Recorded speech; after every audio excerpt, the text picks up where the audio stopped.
প্রিয় দর্শক, আমরা কথা বলছি একজন অটো রিকশা ড্রাইভারের সাথে, যার কাছ থেকে আমি একটা তথ্য পেলাম। তথ্য পাওয়ার পরে খুব কষ্ট লাগলো।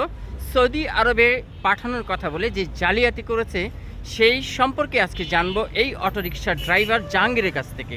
ভাই, সেদিন আমার সাথে চায়ের আড্ডায় তুমি বলেছিলে তোমার একটা লাইফ স্টোরি। আচ্ছা, একটু মিডিয়ার সামনে একটু বলো তো কি হয়েছিল। আমাকে সৌদি আরবে পাঠায়। সোহাগ নামে ছেলে, বাড়ি দিনাজপুর, বাড়ি বেলপুর। আমাকে বলে ফুড প্যাকেটিংয়ের কোম্পানি, আপনার 1500 টাকা স্যালারি, আমার থেকে 4.5 লক্ষ টাকা নেয়।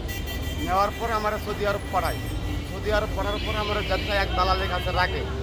দালালের রাখার পরে আমাকে বিক্রি করে দেয়, রাত্রে বিক্রি করে দেয়।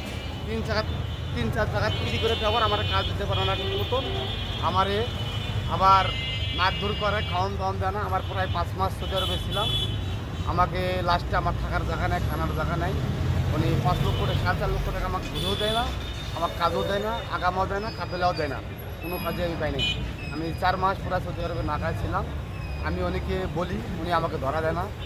উনি অবশ্যই মিডিয়া মাধ্যমে ওকে ধরার চেষ্টা করব, পুলিশের কাছে ওকে এই সোহাগকে সুপর্দ করার চেষ্টা করব।